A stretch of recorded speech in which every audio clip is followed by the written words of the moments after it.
तो फ्रेंड्स, आज हमारी कथा का 5वां दिन है, क्योंकि आप देख सकते हैं पांडाल को बहुत अच्छी तरह से जो है सजाया जा रहा है, जिसमें आज हमारे यहाँ कथा के दौरान कृष्ण जी का जन्मोत्सव मनाया जाएगा और झांकियां भी दिखाई जाएगी। आप देख सकते हैं सब जो है पांडाल को सजाने की तैयारी कर रहे हैं, सजा रहे हैं। प्रोग्राम शुरू होने जा रहा है कुछ ही देर में, तो बने रहिए ठाकुर फैमिली लोग के साथ।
भोले बाबा मिलेंगे सत्संग में, मेरे भोले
तू डूब के मर जा रे चुल्लू भर पानी में, तू डूब के मर जा रे। बोल रहे हैं बिल्कुल बुराई नहीं करूंगा, पर ऊंचे हाथ खड़े करिए और ताली बजा करके बोले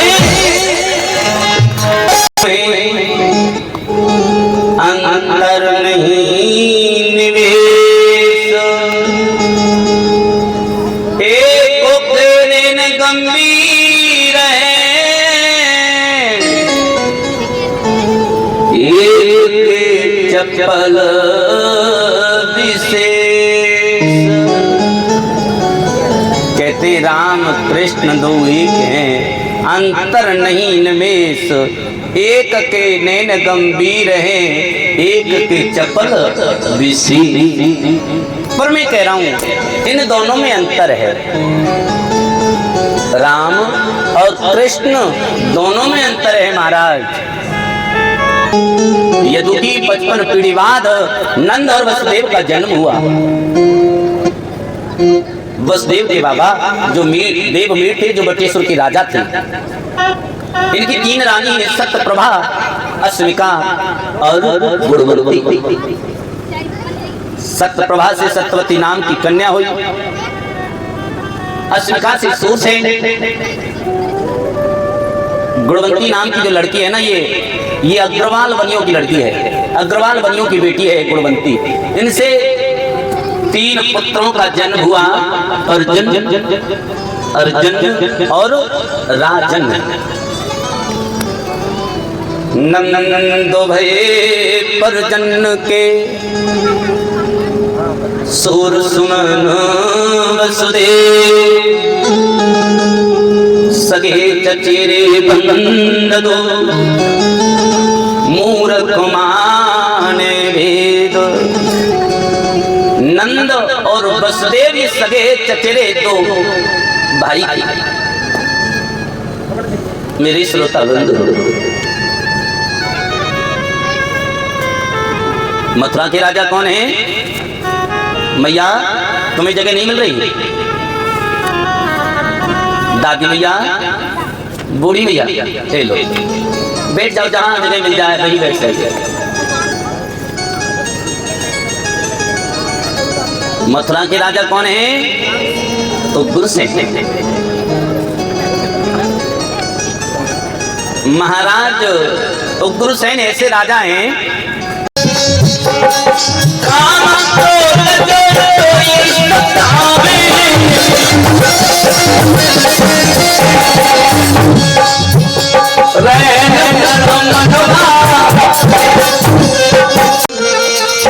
तुम मुझको याद कर लेना।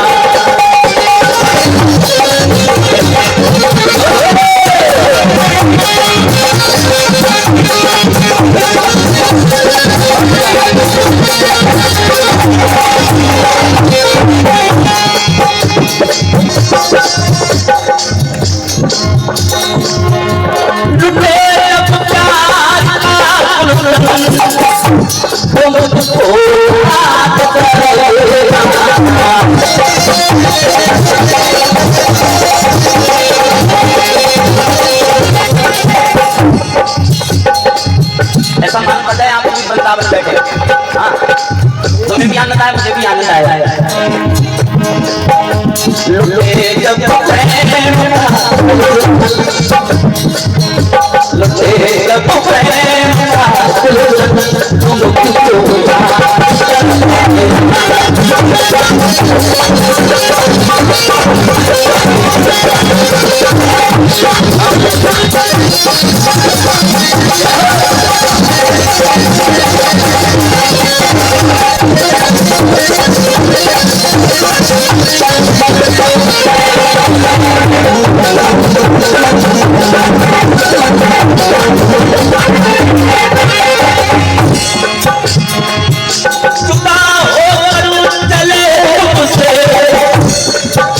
तुम मुझको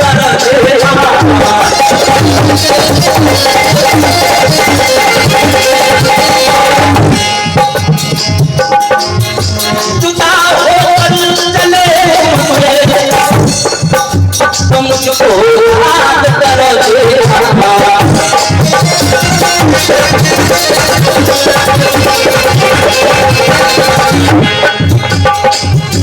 बने जब मौत की बने जब मौत की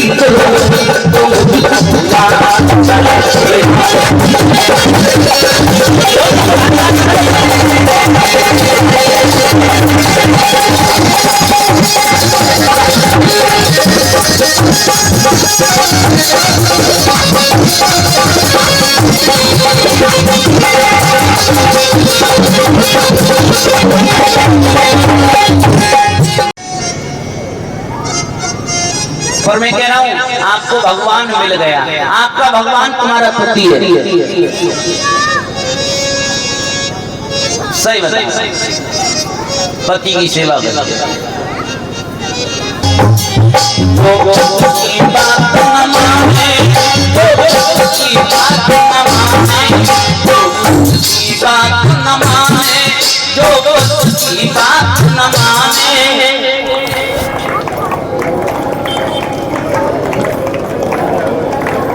जब लड़ाई हो जाए तब देखो। अब कोई कहे फूलबाग में लड़ाई नहीं होती, मैंने तो 2-4 बार देख ली भैया।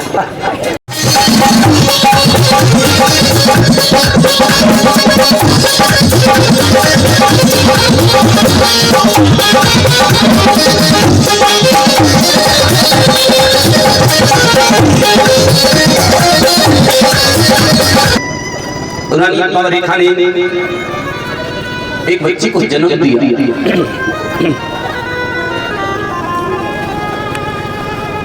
जिस समय इस बालक का जन्म हुआ तो श्रीकांत शर्मा जी चारों तरफ से काली काली घटा गिरी है।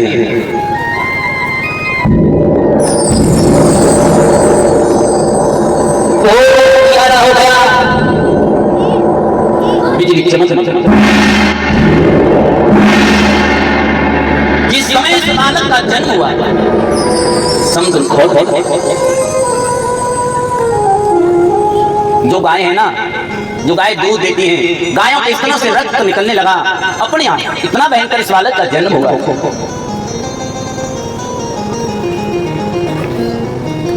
जब महाराज उग्रसेन को मालूम पड़ा बड़ी प्रसन्न हुई कि रानी कंवर रेखा ने एक बालक को जन्म दिया।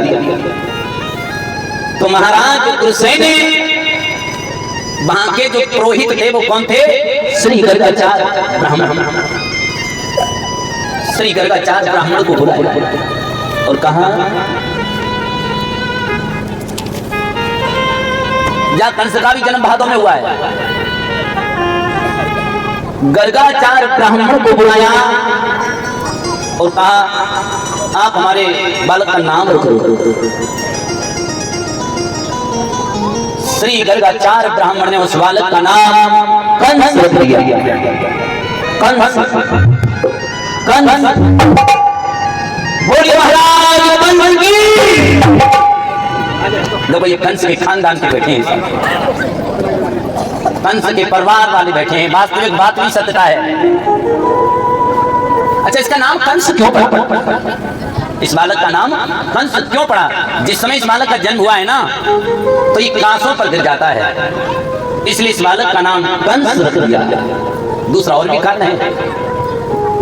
कंस किसे कहते हैं? जो दूसरों का अंश मारे, जो दूसरों का अंश मारे वो कंस है।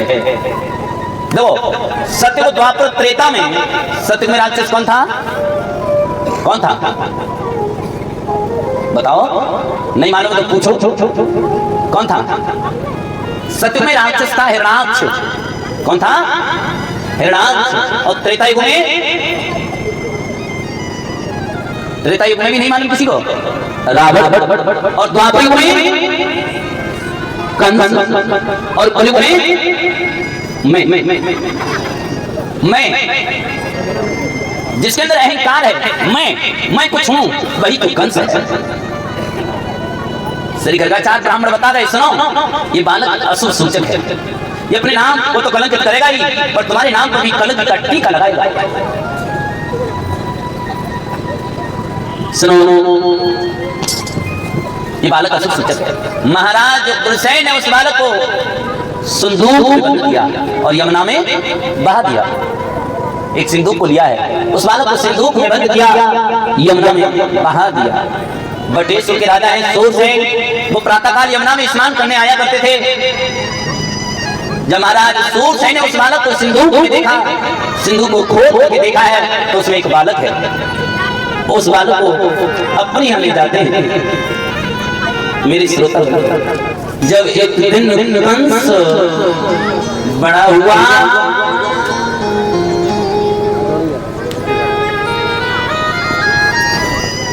दो लाइन का कीर्तन ताली बजा के बोलियो, ठीक है? आए तो बोलियो और नहीं आए तो पीछे से रेत कर दियो।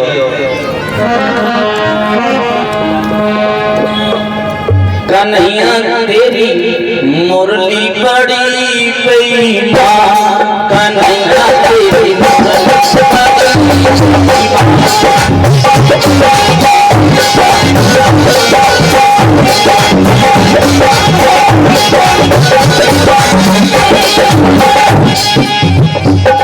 खाली बजाओ सभी बोले, कन्हैया बड़ी बेईमान,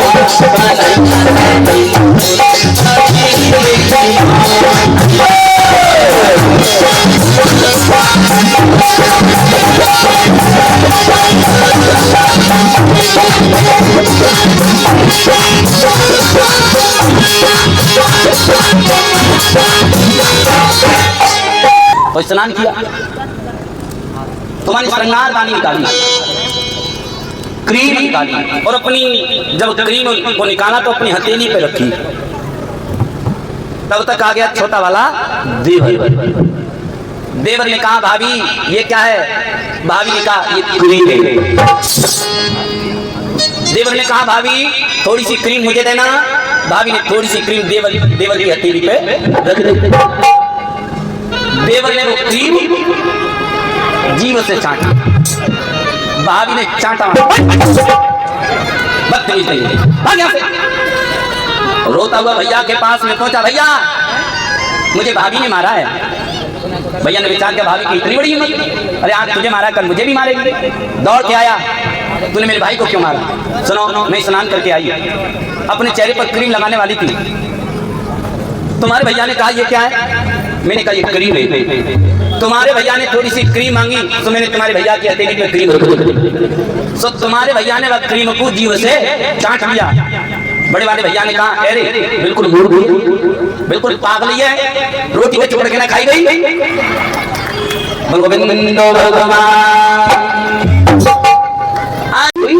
बुढ़ा नहीं आएगा। नहीं लड़कों ने कहा ठीक है महाराज, बारात में कोई बुढ़ा नहीं आएगा। बारात जाने की तैयारी, नए लड़का तैयार हो गए, लड़का दूल्हा बन गया।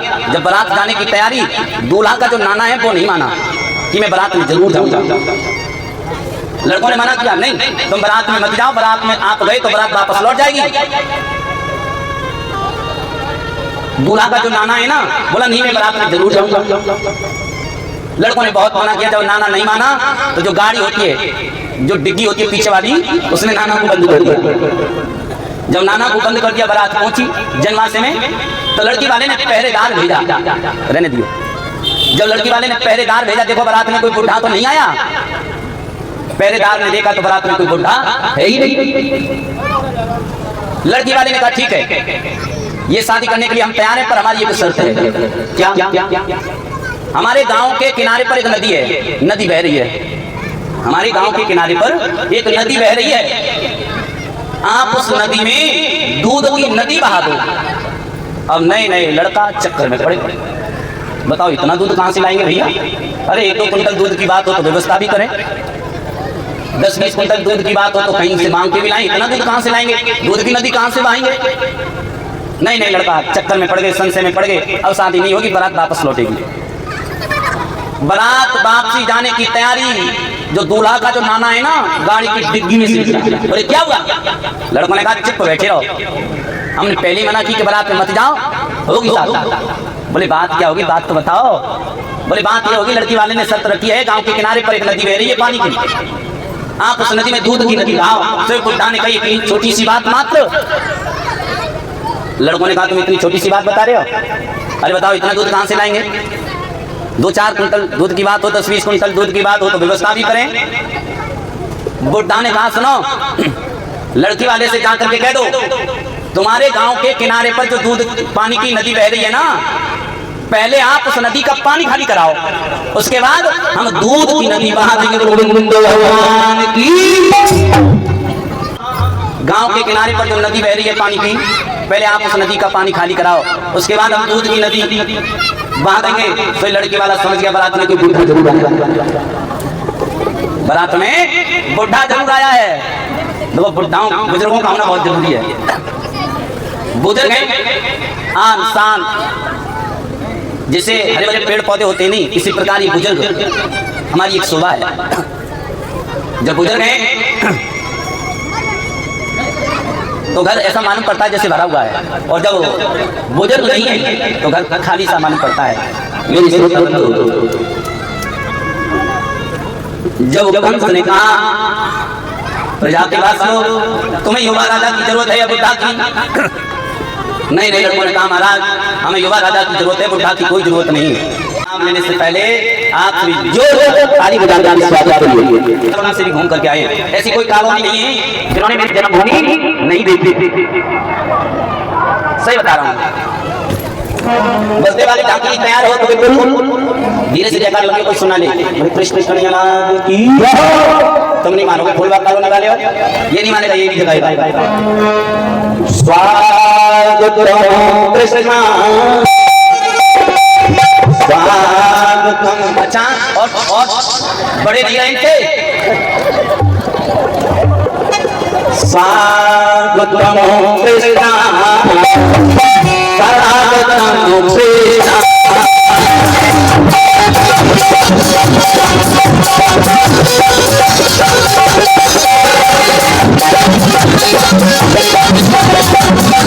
इन्हें ले आओ हमारे पास तक।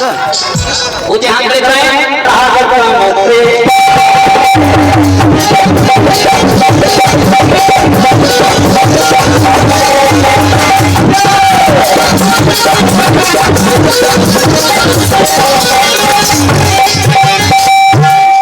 जाओ गुरुजी के पास जाओ, जाओ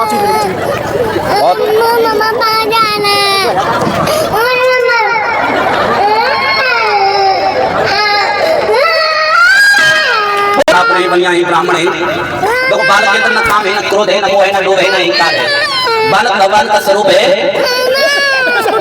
बालक के अंदर काम न काम है, न क्रोध है, न मोह है, न लोभ है, न अहंकार है। ये वसुदेव जी सभी के पास आएंगे, पेट में और जो भी भेंट चढ़ानी है इसमें चढ़ाते जाएं, ठीक है? राजू ले लो। आ जाओ बाबू, आ जाओ।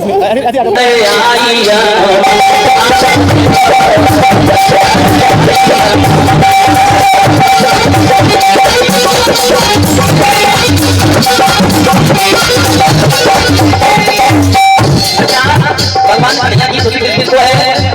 क्या नाम है? मिथिलेश। जिन्हें भगवान कन्हैया की खुशी किसको है? हाथ खड़े करो, बच्चा में नाम चल पड़े, खड़े जाओ।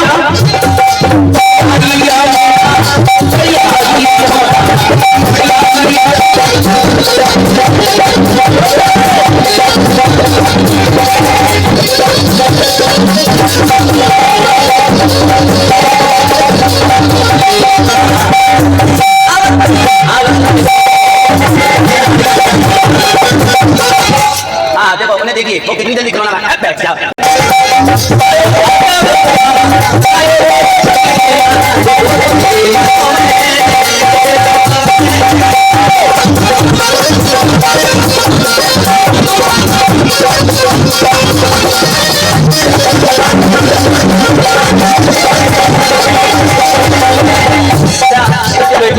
भगवान कन्हैया की खुशी नहीं है। भगवान कन्हैया की खुशी नहीं है।